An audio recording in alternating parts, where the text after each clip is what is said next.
my dear friends. I welcome you all to my daily dose. So, I am myself Dr. Rajesh Gubba. I am a cardiologist and I am also the mentor for teaching general medicine for exams like NEET PG, AIIMS, PGI, and as well as JIPMA.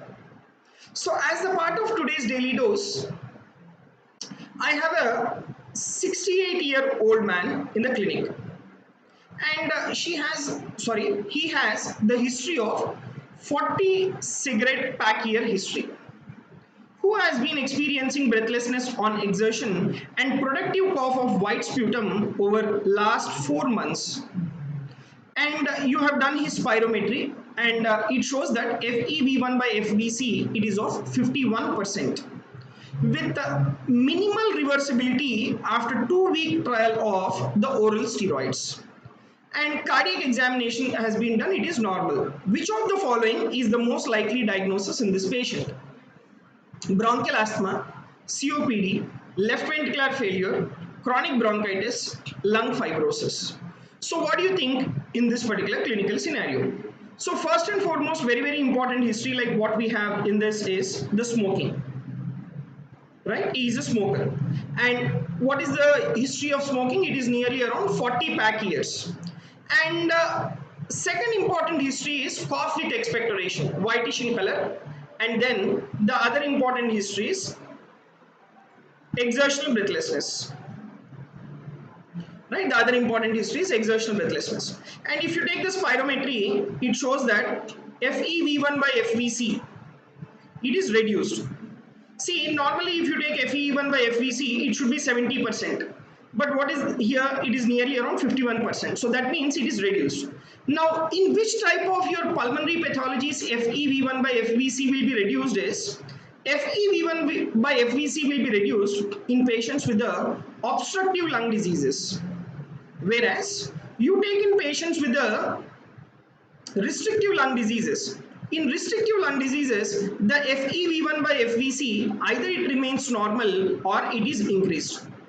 So in this clinical scenario, it is 51%, that means it is reduced in OLD, obstructive lung disease. Now you take the options, like which are your obstructive lung diseases. Number one, asthma is your obstructive lung disease, and chronic obstructive pulmonary disease is also an obstructive lung disease.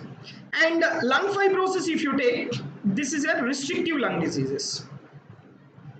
So in case of lung fibrosis, what will be the FE1 by FVC? FE1 by FVC, either it remains normal or it increases in case of lung fibrosis. So that is the reason why lung fibrosis is not the answer here. Right? Now we have these two options, and even your chronic bronchitis, this is also an obstructive lung disease. Now, how do you rule out this particular chronic bronchitis? Let me explain you now. First of all, I'll tell you the answer and then I'll give you the explanation of each and every options. The answer to this particular question is the COPD, that is chronic obstructive pulmonary disease. How and why? Let me discuss. First of all, you take the chronic bronchitis. How to rule out chronic bronchitis? Let me explain. See, chronic bronchitis is the clinical condition which is characterized by cough with expectoration, which is whitish in color, and this will be there for 3 months and 2 consecutive years. This is the definition of chronic bronchitis. But if you see the question here, productive cough of white sputum over the last 4 months, that's all. So this will rule out your chronic bronchitis. Chronic bronchitis is not the answer now. Then what are the two other obstructive lung diseases? Asthma and COPD.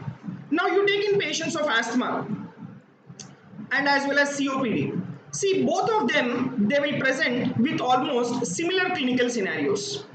That is exertional breathlessness, and they can also have cough with expectoration. But what is the important difference? The important difference is that reversibility. So if you take the patients with the bronchial asthma, they will have complete reversibility when you treat the patients, right? Whereas in COPD, the reversibility is not complete. There will be minimum reversibility upon treatment. Now, if you see this question here, there is minimal reversibility after 2-week trial of the oral steroids. So this is the one which makes you to diagnose the COPD, chronic obstructive pulmonary disease. Now, so in this, the asthma is ruled out now. Now, how do you rule out this left ventricular failure? See, in the question it says that the cardiovascular examination has been done. It is absolutely normal. So that will rule out your left ventricular failure also, right? Now, see how to test for the reversibility, right? How to test for the reversibility. Like you take in patients with the bronchial asthma, like we do what is called the bronchodilator response test.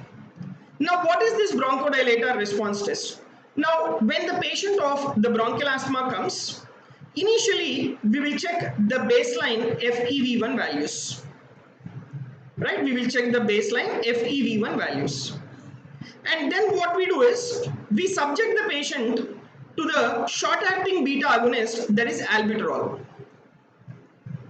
Right? We will subject the patient to the short-acting beta agonist, that is albuterol. And again after 10 minutes, we will check for the FEV1 values. If for suppose, if the improvement in FEV1 values is more than 12%, then it is suggestive of your bronchial asthma. But for suppose, if the improvement in FEV1 is less than 12%, then we diagnose it to be what is called as COPD, chronic obstructive pulmonary disease. So it is your FEV1 which will decide whether it is a COPD patient or the bronchial asthma patient.